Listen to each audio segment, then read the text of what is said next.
നമസ്കാരം. Iron pension ന്യൂസിൻ്റെ പുതിയൊരു വീഡിയോയിലേക്ക് എല്ലാവർക്കും സ്വാഗതം. ആദ്യമായി കാണുന്നവരാണെങ്കിൽ സബ്സ്ക്രൈബ് ചെയ്യാനും ലൈക്ക് ചെയ്യാനും മറക്കല്ലേ. 2024 മസ്റ്ററിങ്ങിനുള്ള സമയം ഈ മാസം 24 വരെയാണ്. ഇതിനുള്ളിൽ പെൻഷൻ ചെയ്ത് മസ്റ്റർ ചെയ്തവർക്ക് ഉറപ്പുവരുത്തുക. സർക്കാർ വീടുകളിലെത്തി പരിശോധന ആരംഭിക്കുന്നു എന്നുള്ളതാണ്.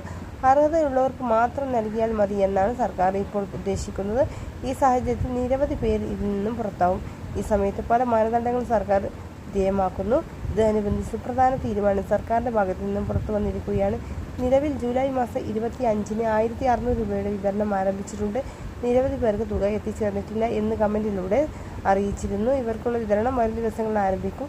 ഇനി ബാക്കിയുള്ളത് 5 മാസത്തെ ക്ഷേമ പെൻഷനാണ്. 2024 ജൂൺ മാസത്തെ അതായത് 2 മാസത്തെ പെൻഷൻ തുകയാണ് ഇപ്പോൾ കൊടുത്തുകൊണ്ടിരിക്കുന്നത്. 5 മാസത്തെ കുടിശ്ശികയുണ്ടെങ്കിലും അതിൽ 1 മാസത്തെ ആദ്യം അടുത്തത് 2 മാസത്തെ ഒരുമിച്ച് അടുത്ത വർഷവുമാണ് ഗഡു വിതരണം ഉണ്ടാവുക. ഓരോ മാസം പെൻഷൻ 900 കോടി രൂപയാണ് വേണ്ടത്.